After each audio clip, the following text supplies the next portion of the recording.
गुरुजी का संदेश फैलाने और एनिमेटेड वीडियोस बनाने में हमारा सहयोग करें। ज्वाइन बटन दबाकर हमारे मेंबर बने या थैंक्स बटन दबाएं।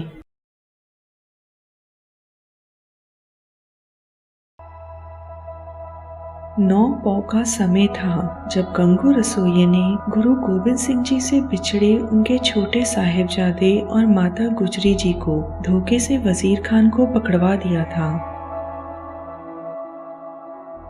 उन्हें पहले मिरिंडे की कोतवाली में रखा गया और दूसरे दिन सरहिंद ले जाया गया।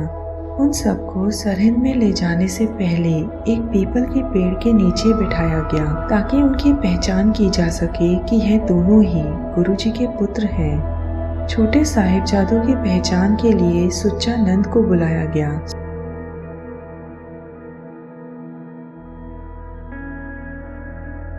सुच्चा नंद को माता गुजरी जी देखकर बहुत खुश हुई। उन्हें लगा कि कोई तो पहचान वाला उन्हें मिला जो उन्हें बचा सकता है। सुच्चा नंद पहचानो, क्या यही छोटे साहिबजादे हैं? परंतु सुच्चा नंद के मन में कुछ और ही चल रहा था। जी बिल्कुल यही है, वो यही है। इन दोनों को कचहरी में भेज दिया जाए। उसने दोनों छोटे साहिबजादों की पहचान कर वजीर खान की कचहरी में भेज दिया, जहां वजीर खान ने माता गुजरी जी और छोटे साहिबजादों को ठंडे बुर्ज में कैद करने को कहा। छोटे साहिबजादे और उनकी माता को ठंडे बुर्ज में कैद कर दिया जाए।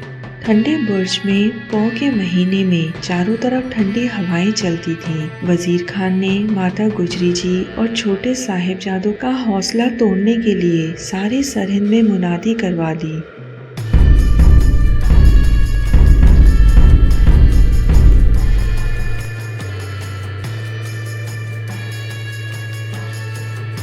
सुनो सुनो सुनो, कोई भी माता गुजरी और उनके पोत्रों को ना ही खाने को देगा और ना ही सोने को बिस्तर देगा, और यहाँ तक कि पानी भी नहीं दिया जाएगा। जो भी उनकी मदद करता मिलेगा तो उसको उसके परिवार के साथ कोलू में डाल दिया जाएगा। जब इसकी खबर मोतीराम मेहरा जी को लगी तो उनका मन बहुत उदास हुआ। मोतीराम मेहरा जी वजीर खान की फौज के लिए भोजन तैयार करते थे। वह और उनका पूरा परिवार गुरु साहिब के सच्चे भक्त थे। बाबा मोतीराम मेहरा जी सिख गुरुओं के महान अनुयायी थे। वह आनंदपुर साहिब जाने और वापस अपने घर जाने के रास्ते में सिखों की सेवा करते थे। बाबा मोतीराम जी पहले पंच प्यारे में से भाई हिम्मत सिंह जी के भतीजे थे और उनके पिता भाई हरा सिंह जी आनंदपुर साहिब जी में गुरुजी के सेवक थे। उस दिन जब बाबा मोतीराम मेहरा जी अपने घर भोजन खाने के लिए बैठे तो उनका हाथ मुंह में जाने से पहले ही रुक गया। यह देखकर उनकी पत्नी और उनकी माता जी उनसे उनके उदास होने का कारण पूछा। गुरुजी की माता और उनके छोटे साहिबजादे ठंडे बुर्ज में कैद हैं। उन्होंने कई दिनों से भोजन भी नहीं खाया और वजीर खान ने उन्हें कोई भी कपड़े और खाना देने पर पाबंदी लगाई है। जब माता और उनके पौत्र भूखे हैं तो मैं कैसे खाना खा लूं? यह सुनते ही उनकी माताजी तथा उनकी पत्नी ने कहा कि ऐसा मौका उन्हें गंवाना नहीं चाहिए। ऐसी सेवा तो किसी भाग वाले को ही मिलती है। यह सब जानते हुए भी कि अगर कोई उनकी मदद करते हुए पकड़ा गया तो उसे जिंदा कोहलू में डाल दिया जाएगा। वह सब गुरुजी के परिवार की मदद करने को तैयार हो गए। उनकी पत्नी ने बाबा मोतीराम मेहरा जी को एक गड़वा गर्म दूध भरकर दिया और कहा कि जाकर गुरु परिवार की सेवा करें। बाबा मोतीराम मेहरा जी बचते बचाते ठंडे बुर्ज के पास पहुंच गए। ठहरो, कहाँ जा रहे हो? भाई मुझे अंदर मिलने दो। सुना नहीं वजीर खान का क्या हुक्म है? कोई भी नहीं मिल सकता। भाई मान जाओ, मैं कुछ तुम्हारे लिए सेवा पानी कर दूंगा। वहाँ वह सिपाहियों को अपनी पत्नी के गहने रिश्वत में देकर अंदर ठंडे बुर्ज में प्रवेश कर गए।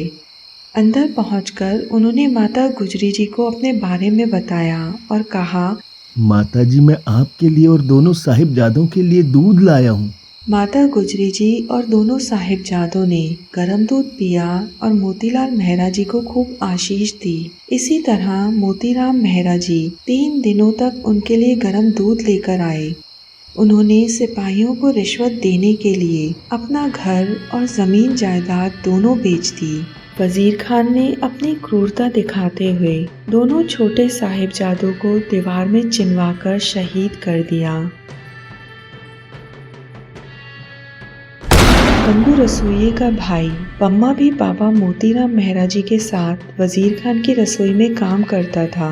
उसने भी अपने भाई गंगू की तरह इनाम लेने के लिए बाबा मोतीराम मेहरा जी की शिकायत वजीर खान से कर दी। जनाब, मोतीलाल ने मना करने पर भी गुरु परिवार को दूध पिलाकर सेवा की है। यह सब सुनकर वजीर खान ने बाबा मोतीराम मेहरा जी व उनके परिवार को अपने सामने पेश करने को कहा। मोतीलाल मेहरा और उसके परिवार को हमारे सामने पेश किया जाए। सिपाहियों ने हुक्म की तालीम की। मोतीराम, तेरा गुनाह बहुत बड़ा है। तुमने हमारे दुश्मनों की मदद की। तुम्हें एक मौका देता हूँ, तुम इस्लाम धर्म अपना लो, नहीं तो तुम्हें और तुम्हारे परिवार को कोलू में डाल दिया जाएगा। मुझे मरने का कोई भय नहीं है। जब छोटे साहिबजादे ही तेरे कहने पर मुसलमान नहीं बने तो मेरे पर तेरे कहने का क्या असर होगा। यह सुनते ही वजीर खान ने हुक्म दिया, गुस्ताख, इसे और इसके परिवार को कोल्लू में डाल दिया जाए। इस अपराध को अंजाम देने के लिए विशेष कोहलू का इंतजाम किया गया। सरेआम बाबा मोतीराम मेहरा जी और उनके परिवार को कोड़ों से मारते हुए कोहलू के पास लाया गया। वजीर खान ने एक बार फिर कहा, मान जाओ मोतीराम, क्यों अपने बीवी और बच्चों को कोलू में पिसवाना चाहते हो। हमारा इस्लाम धर्म अपना लो और अपने बच्चों को जीवन दान दे दो। नहीं वजीर खान, मैं और मेरे बच्चे मरने को तैयार हैं, परंतु हम इस्लाम धर्म नहीं अपनाएंगे। यह सुनकर वजीर खान ने आदेश दिया, सबसे पहले मोतीराम के पुत्र को कोहलू में डाला जाए। जल्लाद ने बेटे को माँ की गोद से छीनकर कोहलू में डाल दिया।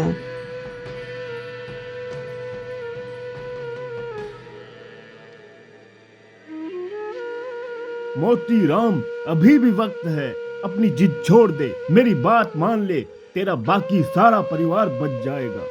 मगर गुरुजी के प्रति अपनी सच्ची लगन के चलते बाबा मोतीराम जी ने वजीर खान की बात न मानी। नहीं वजीर खान, मैं अपनी बात पर अभी भी अडिग हूँ। इसके बाद उनकी 70 साल की बुजुर्ग माता जी को और फिर उनकी पत्नी को कोहलू में जिंदा डालकर शहीद कर दिया गया।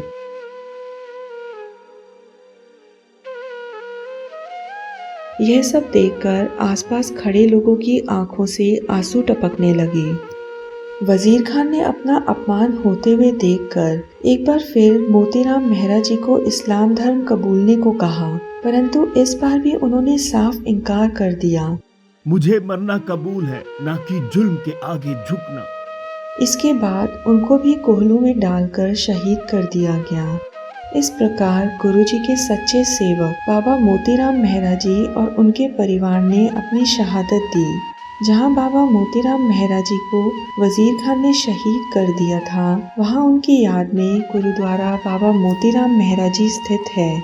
गुरुद्वारा श्री बाबा मोतीराम मेहरा जी में साहिबजादा जोरावर सिंह जी और साहिबजादा फतेह सिंह जी को दूध परोसने के लिए इस्तेमाल किए जाने वाले वास्तविक गिलास अभी भी मौजूद हैं। सतनाम श्री वाहेगुरु।